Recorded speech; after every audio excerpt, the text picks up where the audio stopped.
सियालकोट में अंजुमन मुगलाह और उस्मान गनी फाउंडेशन के ज़ेर एहतमाम और मॉडल टाउन उगोकी में तहसील ऑफिस और उस्मान गनी दस्तरखान का इफ्तिताह कर दिया गया।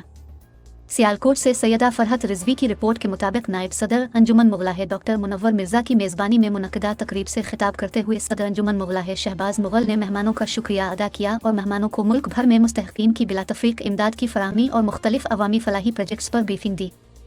मज़ीद कहा कि वो मुस्तक़बिल में भी ऐसे मंसूबों पर अपना फ़रीज़ा सरअंजाम देते रहेंगे। सदर पंजाब मेजर शाहिद मुगल ने दुखी इंसानियत के मिशन को जारी रखते हुए उगोकी में दस्तरखान के क़याम, इफ्तिताह और शानदार आगाज़ पर खुशी का इजहार किया, जबकि नायब सदर अंजुमन मुगलाह डॉक्टर मुनव्वर मिर्ज़ा ने कहा कि उनके वालिद मुहतरम मरहूम जैसे हर आने जाने वाला गिरों को खाना खिलाया करते थे, वैसे ही मैं अपने वालिद मरहूम के दीनी फ़रीज़ा को आगे बढ़ाते हुए दस्तरखान का ख्वाब पूरा कर दिखाया है। महंगाई और बेरोज़गारी के नफसन नफसी के दौर में हर कोई दस्तरखान के मुफ्त खानों से मुस्तफ़ीद हो सकता है। कन्वीनर महमूद खालिद वसीम एडवोकेट ने सदर शहबाज मुगल, नायब सदर डॉक्टर मुनव्वर मिर्ज़ा के अंजुमन मुगलाह के दस्तरखान की काविशों को बेहद सराहा। तकरीब में उलमा, सियासी और समाजी शख्सियात, डॉक्टर्स और दीगर ने भी खिताब किया और उगोकी में दस्तरखान के आगाज़ पर अंजुमन मुगलाह के ओहदेदारान को मुबारकबाद पेश की।